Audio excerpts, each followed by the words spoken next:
In today's take today, I want to talk about how impressive Paul George has been so far in the Clippers 4-game winning streak. And I want to talk about the Clippers versus the Blazers in tonight's game pregame. Now, before we get into that, though, please like, subscribe, also hit the notification bell just so you can get the newest and the bonus content first.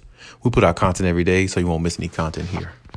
Now, when I talk about Paul George, I'm talking about a player a lot of people have decorated as, a lot of people used to, or even still now, he's one of the favorites in the NBA. He's definitely looked at. A lot of people like to pick on him as well. A lot of people like to use him as a meme and a lot of things like that, just as they do, his brother Kawhi Leonard, basically, especially when Kawhi does something crazy. But for Kawhi, it's for a lot of different other reasons, mainly because of how his demeanor is. For Paul George, it's always usually, a situation where it's people talking about way off P, play off P, and a lot of his inconsistencies. And I've been one of those people as well, so I'm not going to sit there and discredit, the things that I've said about Paul George. But I feel like my criticism specifically is more criticism in regards because I know he can play better. I know he can be a better player than what he's shown throughout his,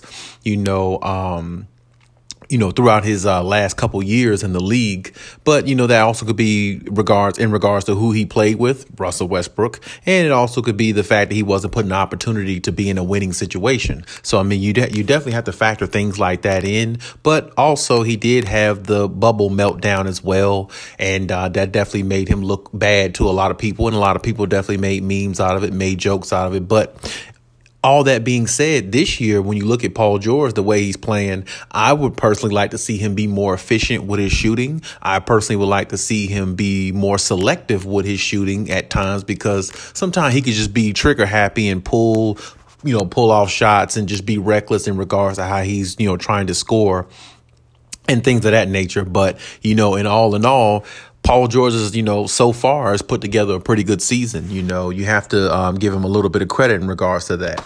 And what I mean in regards to that is, he's basically 26, 8-7 is where he's at right now in regards to his stats en route with the 4-game winning streak that they have going on right now. He's shooting 41% from the field, and he's shooting 92%, I believe, from the free throw line. So, when you look at those things in its totality, it's a reason why, he was, named the player of the week, Western Conference player of the week. He definitely deserved that. He definitely been playing up to a high standard, and he's going to have to continue to do that. He's going to have to continue to do it the rest of the season. This team relies on him a lot. He's the number one guy right now that Kawhi is out, and he's going to have to, shoulder the load as much as he can and continuously do it consistently. But the only problem with that is, I personally think he's going to have to be more efficient going down the stretch of the season, because you're going to play a lot more harder competition.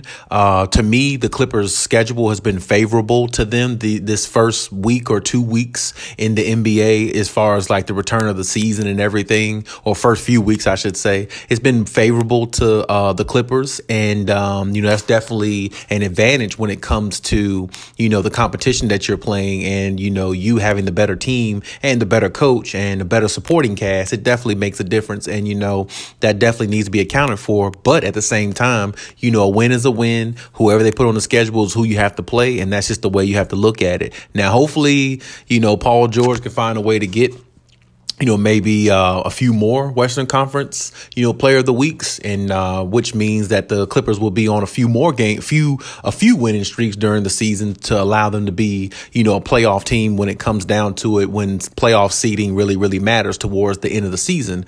But, we'll have to see how that goes. But as far as, how Paul George has been playing, last couple of games, he's been putting up big numbers. He's been, kind of shouldering the load. And, that's definitely good to see when you have a wing player like Paul George, who's been a top wing player in the league in the last several years. You definitely expect this type of gameplay out of him, because you definitely know he's capable of doing it. It's just the fact that he has moments where he doesn't do it. He has moments where he looks like he's just very inconsistent, and he has games where he looks like, he's lost, he's sleepwalking. And that's just, been a part of his game the last several years, in which a lot of people have, striked him for or came at him for, especially including the media.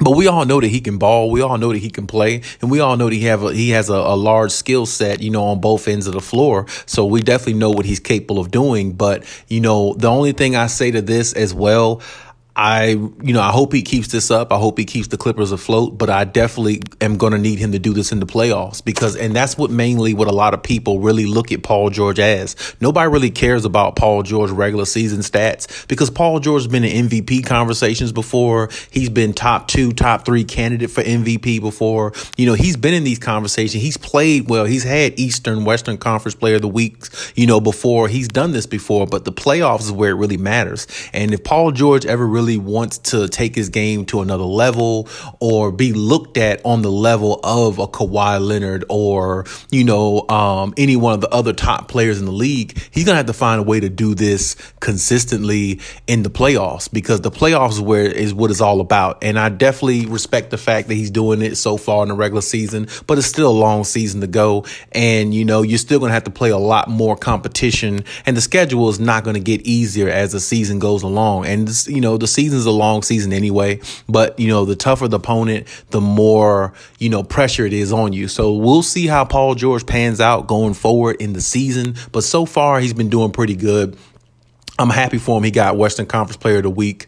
I'm happy that he's helping lead this team along with Ty Lue, and they're gathering up the troops, and they found a way to get on a 4-game winning streak. But I'm gonna need to see this continues throughout the season, and I hope he can continue doing what he's doing because that's definitely gonna make the Clippers a threat even more so when Kawhi Leonard comes back. And I think if the Clippers could find themselves in the 4th or 5th, 6th seed somewhere like that, that's good position for them because that's gonna put them in a playoff spot where they don't have to be looking over their shoulder in regards to a playoff tournament, in which that's what a lot of people probably think that's where they're going to be before the season ends. But, if Paul George can keep playing the way he does, shout out to him, they won't be in a play-in tournament. They'll be a lock in the playoffs if he can continue doing it along with the help and the assistance of Reggie Jackson and the rest of the crew, which they've been playing, pretty well as well. They've had some hiccups in a couple of games and they've had some sleepwalking on defense,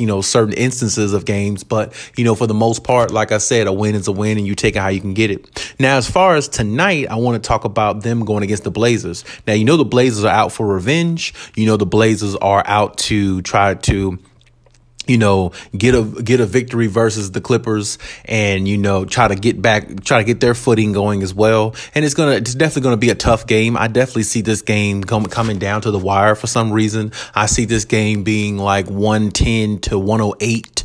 I definitely see it being close, and I definitely see Damian Lillard probably have a breakout game in which I feel like Damian Lillard hasn't had too many, if any, breakout games this season so far. He's been struggling with his shooting, and he hasn't really, lived up to the Damian Lillard that we're used to seeing so far this season, at least not to me in my eyes. But at the same time, him being a rapper and all these other things he's doing, I think that's taken away from his basketball mentality. And I feel like that's something that's kind of like, holding him back a little bit. So, of course, it's a long season. Damian Lillard got plenty of the season to get going and try to figure out and get his footing. And I definitely know that he will because he's a superstar. So no worries there. But at the same time, CJ McCollum has been playing pretty good this season so far for me, noticing him from a distance. And they have a few other pieces there where they can, play some good defense and things like that. And Chauncey Billups is, developing as a coach as well. So, I definitely expect, Trailblazers' best foot forward tonight against the Clippers. And, I definitely expect the Clippers to find a way to beat them, though, because I feel like the Clippers just have a better team. Overall, I like the Clippers bench better. They have a better bench. Terrence Mann is better than anybody pretty much on the Blazers bench. Maybe even Luke Kennard is favorable or comparable to anybody on the Blazers bench. And as far as superstar wise, now I think, I personally would say when Damian Lillard is on, he's a better player than Paul George. But at the same time, Paul George got the hot hand right now to a degree. He's playing better, and he has a better nucleus and a better team around him, and he has a better coach.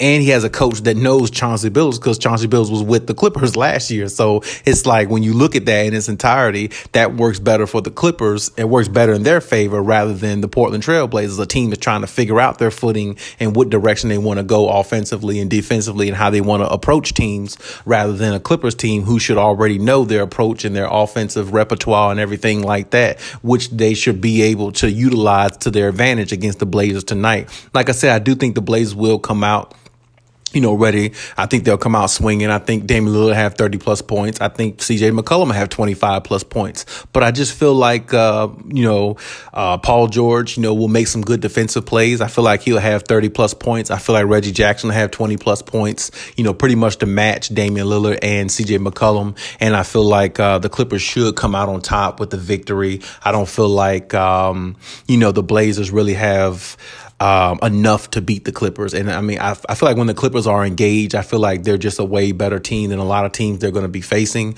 But like I said, this is the favorable part of their schedule early in this season, which is good for them. They definitely need to take advantage of it and keep going with it as long as they can, because, it's going to get tougher as the season goes on, but they're going to have to be more prepared than what they were the first few games of the season, where they looked like they were lagging a little bit. But, hey, they kind of picked up these last 4 games, due to the fact Paul George playing the way he's playing, the rest of the crew. But at the same time, don't be shocked if Damian Lillard and them come out there swinging. You never, it could be one of them type games. If Damian Lillard catches fire, the Clippers might have trouble. And I don't want to sit there and act like they wouldn't, because if Damian Lillard comes out and drops 50, well, either Paul George is going to have to match that, or the Clippers are going to find themselves in the loss column, not in the win column. But definitely, I don't think that's going to happen. I definitely think, Damian Lillard will have 30-plus points, but I don't think he'll drop a 50. But you never know. It's NBA, it's basketball, anything can happen. So you don't want to rule anything out. But like I said, I think it'll be a nail-biter, close type game. I definitely think the Clippers will pull it out by 2 points, and 110-108, I believe. And I think it's going to be somewhere around there. But like I said, we'll see how the game goes and see how it pans out. But hey, that's my take on everything. Leave any comments in the comment section. Let me know what you think. Let me know if you think what I'm saying is true. Do you think Paul George is ascending in regards to the MVP conversation? Do you think he deserved Western Conference Player of the Week? Do you think the Clippers are going to beat the Blazers tonight? Or do you think it's going to be, the other way around? Let me know what you think in the comment section as always. And hey, Khaliis out.